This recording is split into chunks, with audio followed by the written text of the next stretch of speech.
देश भर में आज धरती आबा भगवान बिरसा मुंडा की जयंती मनाई जा रही है, जिसे जनजातीय गौरव दिवस के रूप में मनाया जाता है। भगवान बिरसा मुंडा की 150वीं जयंती के साल भर चलने वाले उत्सव का शुभारंभ हुआ है। इस मौके पर संसद भवन स्थित प्रेरणा स्थल पर समारोह का आयोजन किया गया, जहां भगवान बिरसा मुंडा को श्रद्धांजलि दी गई। राष्ट्रपति द्रौपदी मुर्मू, उपराष्ट्रपति और राज्यसभा के सभापति जगदीप धनखड़, लोकसभा अध्यक्ष ओम बिरला और राज्यसभा के उपसभापति हरिवंश कार्यक्रम में मौजूद रहे। राष्ट्रपति द्रौपदी मुर्मू ने भगवान बिरसा मुंडा की जयंती पर संसद भवन परिसर में उनकी प्रतिमा पर पुष्पांजलि अर्पित की। राष्ट्रपति ने कहा कि भगवान बिरसा मुंडा की पावन स्मृति को सादर नमन करती हूँ। जनजातीय गौरव और संविधान के आदर्शों के प्रति देश में नई चेतना का संचार हो रहा है। इस चेतना को कार्य रूप दिया जा रहा है। यह भावना जनजातीय समाज सहित पूरे देश के उज्जवल भविष्य का आधार बनेगी।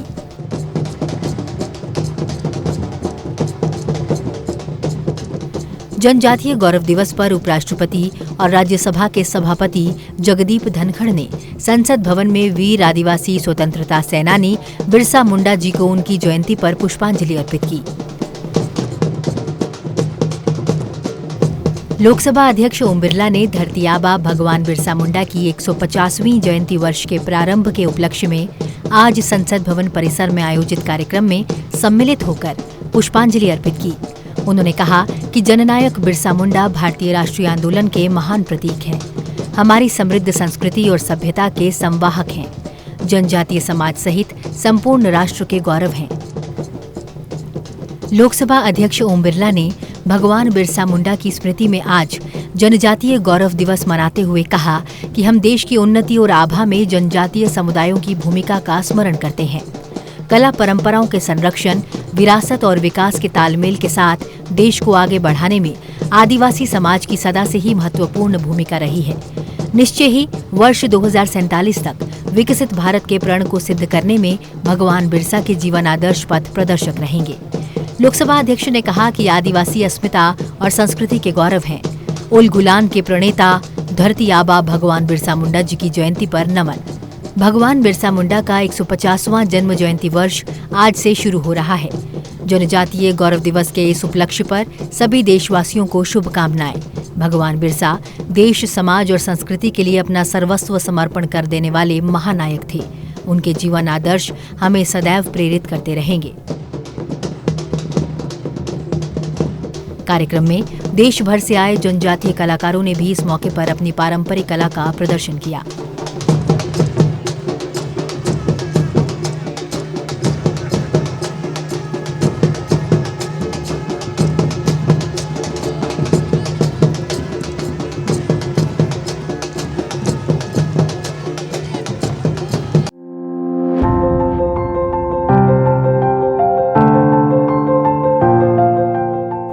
प्रधानमंत्री नरेंद्र मोदी ने आज भगवान बिरसा मुंडा की जयंती पर उन्हें श्रद्धांजलि अर्पित की।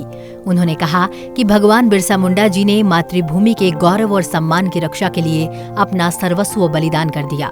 प्रधानमंत्री ने कहा कि भगवान बिरसा मुंडा जी की जन्म जयंती जनजातीय गौरव दिवस के पावन अवसर पर उन्हें कोटि कोटि नमन करता हूँ।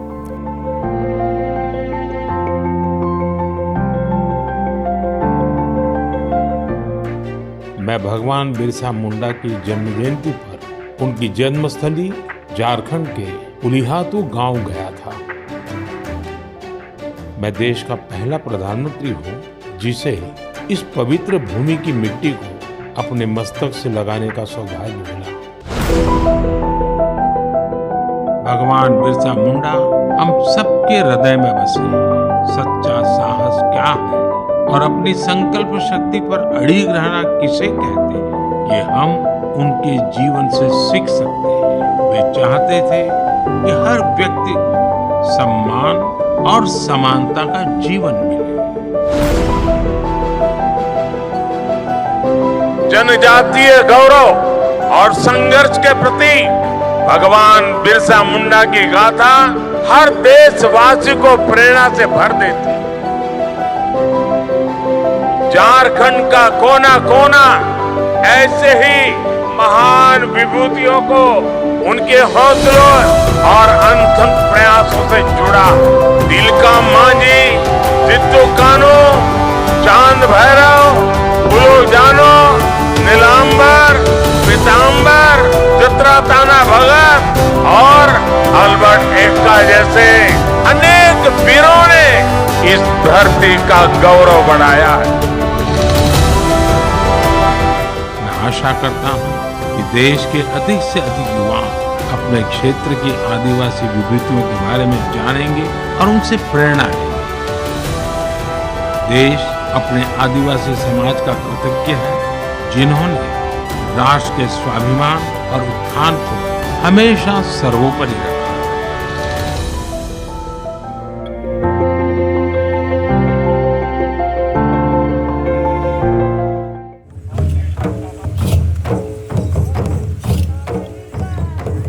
धरती आबा भगवान बिरसा मुंडा की 150वीं जयंती। इस खास दिन के खास मौके पर प्रधानमंत्री नरेंद्र मोदी जनजातीय गौरव दिवस पर बिहार के जमुई पहुंचे। आदिवासी समाज ने पारंपरिक डांस के साथ प्रधानमंत्री मोदी का स्वागत किया। प्रधानमंत्री भी देश के आदिवासी समाज के रंग में रंगे नजर आए। प्रधानमंत्री का ये अंदाज सबको भा गया।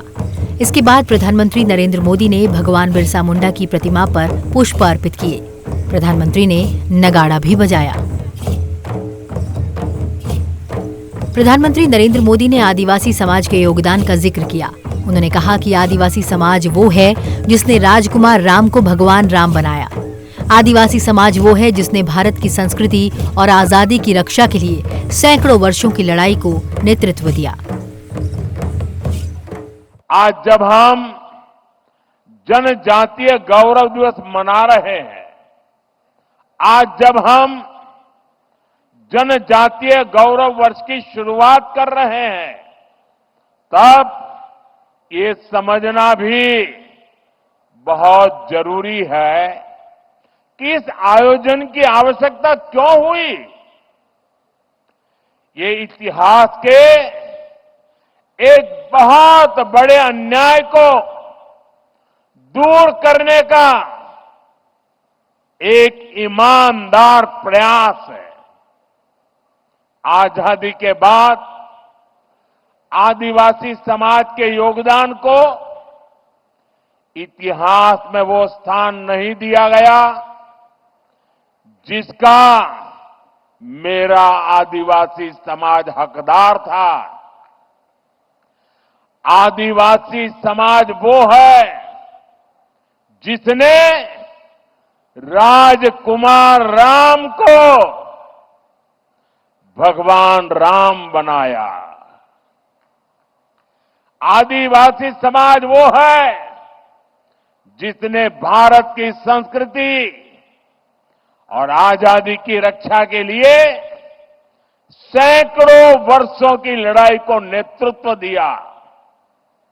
लेकिन आजादी के बाद के दशकों में आदिवासी इतिहास के इस अनमोल योगदान को मिटाने की कोशिशें की गई। इसके पीछे भी स्वार्थ भरी राजनीति थी। राजनीति ये कि भारत की आजादी के लिए सिर्फ एक ही दल को श्रेय दिया जाए, लेकिन अगर एक ही दल एक ही परिवार ने आजादी दिलाई तो भगवान बिरसा मुंडा का उल गुलान आंदोलन क्यों हुआ था? संथाल क्रांति क्या थी? कोल क्रांति क्या थी? क्या हम महाराणा प्रताप के साथी उन रणबांकुरे भीलों को भूल सकते हैं क्या? कौन भूल सकता है सह्याद्री के घने जंगलों में छत्रपति शिवाजी महाराज को ताकत देने वाले जनजातीय भाई बहनों को? प्रधानमंत्री ने एनडीए सरकार की संस्कृति और सामाजिक न्याय के लिए किए गए कामों का भी जिक्र किया। संस्कृति हो या फिर सामाजिक न्याय, आज की ये एनडीए सरकार का मानस कुछ अलग ही है। मैं इसे भाजपा ही नहीं बल्कि एनडीए का सौभाग्य मानता हूं कि हमें द्रौपदी मुर्मू जी को राष्ट्रपति बनाने का अवसर मिला। वो देश की पहली आदिवासी राष्ट्रपति है। प्रधानमंत्री ने धरती आबा बिरसा मुंडा के योगदान को याद किया। इस मौके पर 6,000 करोड़ रुपए से अधिक की परियोजनाओं का शिलान्यास और लोकार्पण भी प्रधानमंत्री मोदी ने किया। धरती आबा बिरसा मुंडा के इस भव्य स्मरण के बीच आज 6,000 करोड़ रुपए से अधिक की परियोजनाओं का शिलान्यास और लोकार्पण हुआ है। इनमें मेरे आदिवासी भाई बहनों के लिए करीब 1.5 लाख पक्के घरों के स्वीकृति पत्र है। आदिवासी बच्चों का भविष्य संवारने वाले स्कूल है, हॉस्टल है, आदिवासी महिलाओं के लिए स्वास्थ्य सुविधाएं हैं, आदिवासी क्षेत्रों को जोड़ने वाली सैकड़ों किलोमीटर की सड़कें हैं, आदिवासी संस्कृति को समर्पित म्यूजियम है, रिसर्च सेंटर है। आज 11,000 से अधिक आदिवासी परिवारों का अपने नए घर में देव दीपावली के दिन गृह प्रवेश भी हो रहा है। प्रधानमंत्री नरेंद्र मोदी ने कहा कि आज केंद्र में ऐसी सरकार है जो आदिवासी कल्याण के लिए प्रतिबद्ध है। आज जिस पीएम जनमन योजना के तहत अनेक काम शुरू हुए हैं, उसका श्रेय भी राष्ट्रपति द्रौपदी मुर्मू जी को ही जाता है। जब वो झारखंड की राज्यपाल थी और फिर जब वो राष्ट्रपति बनी तो अक्सर मुझसे आदिवासियों में भी अति पिछड़ी आदिवासी जनजातियों का जिक्र किया करती थी। इन अति पिछड़ी आदिवासी जनजातियों की पहले की सरकारों ने कोई परवाह ही नहीं की थी। इनके जीवन से मुश्किलें कम करने के लिए ही 24,000 करोड़ रुपए की पीएम जनमन योजना शुरू की गई। पीएम जनमन योजना से देश की सबसे पिछड़ी जनजातियों की बस्तियों का विकास सुनिश्चित हो रहा है। आज इस योजना को 1 साल पूरा हो रहा है। इस दौरान हमने अति पिछड़ी जनजातियों को हजारों पक्के घर दिए हैं। प्रधानमंत्री नरेंद्र मोदी ने आदिवासी समाज की विरासत को सहेजने के लिए उठाए गए कदमों को भी समाज के साथ साझा किया। जिनको किसी ने नहीं पूछा, मोदी उनको पूजता है। पहले की सरकारों के रवैये के कारण आदिवासी समाज दशकों तक मूल सुविधाओं से वंचित ही रहा। देश के दर्जनों आदिवासी बाहुल्य जिले विकास की गति में बहुत पिछड़ गए थे। अगर किसी अफसर को सजा देनी हो, उसको पनिशमेंट देना हो, तो पनिशमेंट पोस्टिंग भी ऐसे जिलों में की जाती थी। एनडीए सरकार ने पुरानी सरकारों की सोच को बदल दिया। हमने इन जिलों को आकांक्षी जिले घोषित किया और वहां नए और ऊर्जावान अफसरों को भेजा। मुझे संतोष है, आज कितने ही आकांक्षी जिले विकास के कई पैरामीटर्स पर दूसरे जिलों से भी आगे निकल गए हैं। आदिवासी समाज में सिकल सेल एनीमिया की बीमारी एक बड़ी चुनौती है। इसको लेकर प्रधानमंत्री ने कहा कि इसके लिए चलाया गया राष्ट्रीय अभियान अब अपना असर दिखा रहा है। आदिवासी समाज के लिए सिकल सेल एनीमिया की बीमारी एक बहुत बड़ी चुनौती रही है। हमारी सरकार ने इससे निपटने के लिए राष्ट्रीय अभियान चलाया है। इसको शुरू हुए 1 साल हो चुका है।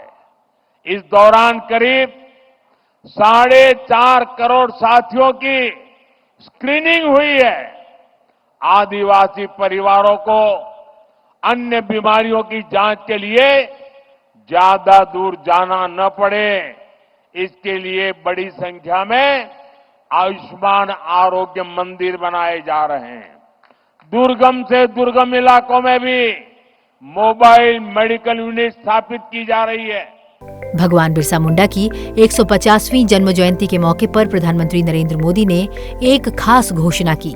समाज सूर्य और वायु को, पेड़ पौधों को पूजने वाला समाज है। मैं इस पावन दिवस पर एक और जानकारी आपको देना चाहता हूं।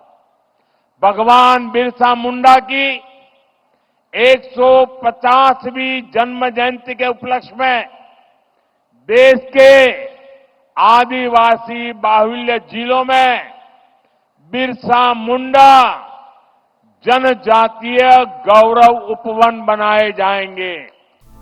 प्रधानमंत्री ने दूर दराज के आदिवासी क्षेत्रों में स्वास्थ्य सेवा पहुंच बढ़ाने के लिए पीएम जनमन के तहत 23 चल चिकित्सा इकाइयों और धरती आबा जनजातीय ग्राम उत्कर्ष अभियान के तहत 30 अतिरिक्त एमएमयू की शुरुआत की। प्रधानमंत्री मोदी ने 10 एकलव्य मॉडल आवासीय विद्यालयों और 300 वन धन विकास केंद्रों का उद्घाटन किया। इनका उद्देश्य उद्यमिता को बढ़ावा देना और आजीविका में सुधार करना है। इसके अलावा मध्य प्रदेश के छिंदवाड़ा और जबलपुर में 2 आदिवासी स्वतंत्रता सेनानी संग्रहालयों और श्रीनगर, गंगटोक में 2 आदिवासी अनुसंधान संस्थानों का भी उद्घाटन किया, ताकि आदिवासी समुदायों के इतिहास का दस्तावेजीकरण और संरक्षण किया जा सके। प्रधानमंत्री ने भगवान बिरसा मुंडा के सम्मान में एक स्मारक सिक्का और डाक टिकट का अनावरण भी किया। वर्ष 2021 से बिरसा मुंडा की जयंती को जनजातीय गौरव दिवस के रूप में मनाया जाता है। इसी के साथ प्रधानमंत्री ने कार्तिक पूर्णिमा, देव दीपावली और गुरु नानक देव जी के 555वें प्रकाश पर्व की देशवासियों को बधाई दी।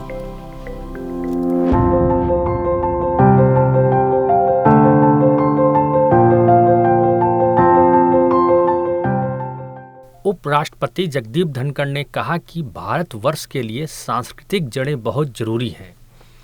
भारत देश सनातन की भूमि है और काशी इसका केंद्र है।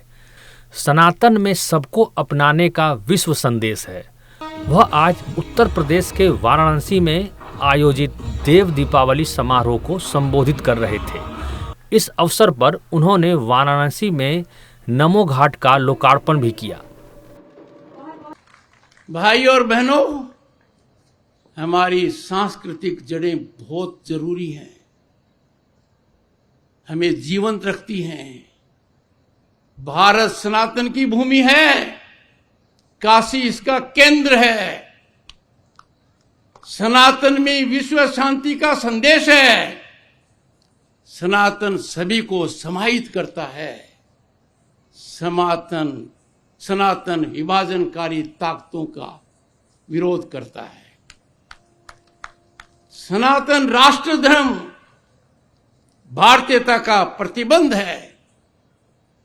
हमें सदैव याद रखना चाहिए, हम भारतीय हैं। भारत में अटूट विश्वास है। राष्ट्र धर्म सर्वोपरि है। किसी भी परिस्थिति में राष्ट्र हित को किसी और हित से हम नहीं दबा सकते। सनातन हमको एक सीख देता है दृढ़ रहने की, एक रहने की, मजबूत रहने की। और आज के समय में चुनौतियों को देखते हुए यह अत्यंत आवश्यक है कि सनातन की मूल भावना में हमारा विश्वास हो। हमें संकल्पित होना चाहिए कि भारत जो तीव्र गति से विकास यात्रा पर अग्रसर है, और ऐसी विकास यात्रा जो आज दुनिया की 5वीं आर्थिक महाशक्ति है, आने वाले 1-2 वर्ष में दुनिया की 3री महाशक्ति होगी। उपराष्ट्रपति ने देव दीपावली और श्री गुरु नानक जयंती के अवसर पे सभी देशवासियों को हार्दिक शुभकामनाएं दी। उन्होंने स्वदेशी के महत्व पर जोर देते हुए लोगों से अपने अंदर स्वदेशी का भाव जगाने का आह्वान किया। मैं आपको 2 बातों की ओर ले जाना चाहता हूं। स्वदेशी का भाव अपने में जागरण करें। स्वदेशी हमारी आजादी का विशेष अंग रहा है। यहां जब देखिए स्वदेशी दीप देश की मिट्टी, तेल और रुई का प्रतीक है। एक दीप से अनेक दीप, स्वदेशी भाव का जागरण और प्रसार। स्वदेशी जागरण समृद्धि का मार्ग है। इसके नतीजे क्या होते हैं?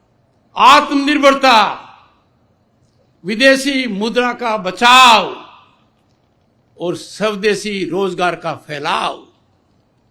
इसमें हर व्यक्ति योगदान कर सकता है। वैश्विक व्यापार का आधार हम क्या आयात करते हैं? स्वदेशी का मूल मंत्र मन में रखते हुए करना चाहिए। यात्रा पर अगर उपराष्ट्रपति ने कहा कि सामाजिक समरसता हमारी सांस्कृतिक विरासत का अभिन्न अंग है। भारत में सदा से सभी को साथ लेकर चलने की परंपरा रही है। जल हो, सामाजिक समरसता हमारे सांस्कृतिक विरासत का अभिन्न अंग रहा है। इस देश में कभी भी किसी ने आक्रमण की नहीं सोची है। आक्रमणकारियों को हमने समाहित किया है। हमारी संस्कृति हमें प्रेरणा देती है सभी को साथ लेकर चलें। भारत सामाजिक समरसता की नींव है। दुनिया को बड़ा संदेश देती है। मानवता का सबसे बड़ा धर्म क्या है? सामाजिक समरसता होनी चाहिए। हमारे बीच मनभेद हो सकते हैं, मतभेद भी हो सकते हैं। मनभेद कम से कम होने चाहिए, कोशिश करनी चाहिए न हो। पर जब राष्ट्र हित के मामले में हम कुछ लोगों को देखते हैं कि वो इसको सर्वोपरि नहीं रखते, तो देश में चुनौती का वातावरण बनता है। उस वातावरण के प्रति सजग रहने के लिए हमारी सांस्कृतिक माला जो है, हम सबको उसी का हिस्सा रहना है। मैं आपसे आग्रह करूंगा और हमारी संस्कृति की ये बेमिसाल पूंजी है, सौहार्दपूर्ण संवाद रखें। परिजनों से संपर्क रखें, जहां भी रहते हैं आस पड़ोस का ध्यान रखें।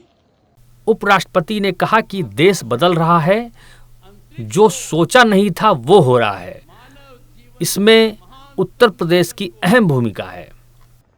अपना भारत बदल रहा है, एक कल्पनीय तरीके से बदल रहा है। जो सोचा नहीं वो देश में संभव हो रहा है। प्रधानमंत्री मोदी जी के नेतृत्व में और उत्तर प्रदेश मुख्यमंत्री योगी जी की तपस्या से जो बदलाव हो रहा है, दुनिया अचंभित है। जल हो, थल हो, आकाश हो, अंतरिक्ष हो, भारत की बुलंदियों को दुनिया सराह रही है। और यहां देखकर मुझे लगता है कि हमारी जो सांस्कृतिक विरासत है, जो दुनिया में अनूठी है, 5000 साल से ज्यादा की है, उसका संरक्षण, उसका सर्जन किस तरीके से हो रहा है। मैं भी कुछ वर्षों पहले यहां आया था और जो आज देख रहा हूं मुख्यमंत्री जी, उसकी कल्पना करना भी मुश्किल था।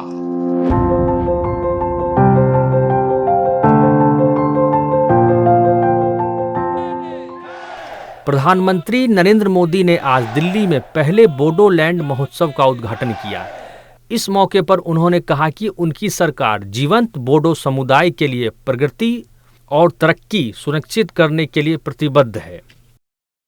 मैंने अपने बोडो भाई और बहनों को कहा था कि बोडोलैंड में शांति और समृद्धि की सुबह हो चुकी है।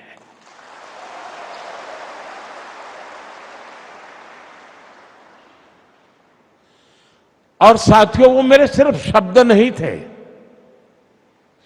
उस दिन मैंने जो माहौल देखा था और शांति के लिए आप हिंसा का राह छोड़ करके निकल चुके थे, शस्त्र दे रहे थे,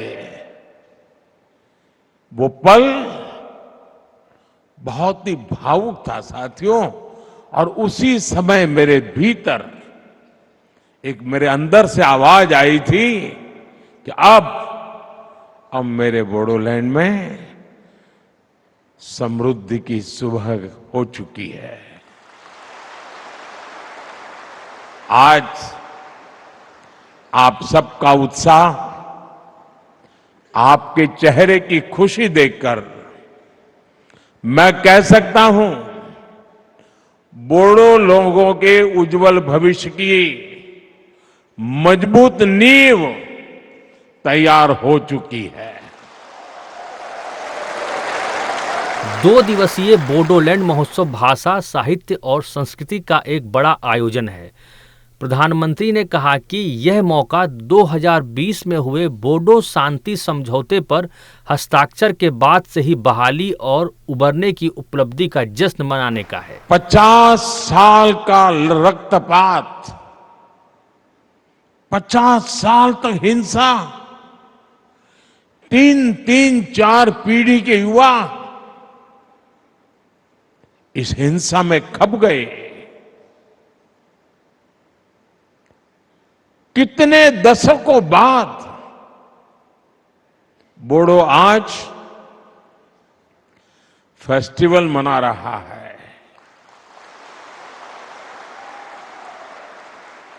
और रणचंडी नृत्य ये अपने आप में बोडो के सामर्थ्य को भी परिचित करवाता है।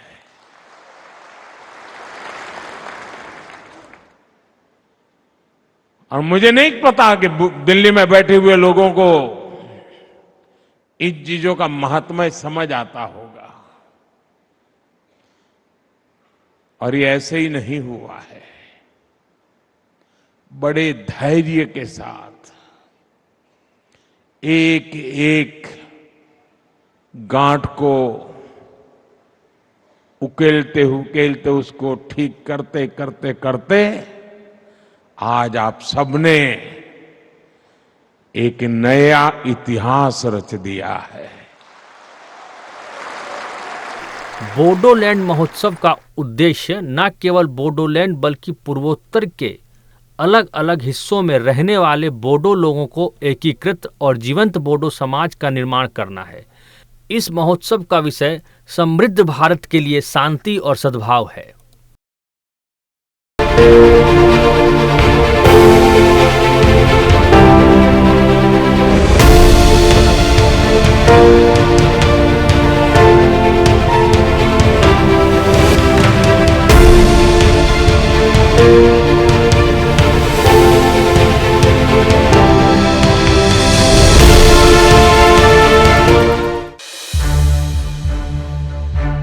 To watch more programs of Sansad TV, subscribe to our YouTube channel and don't forget to like and share them.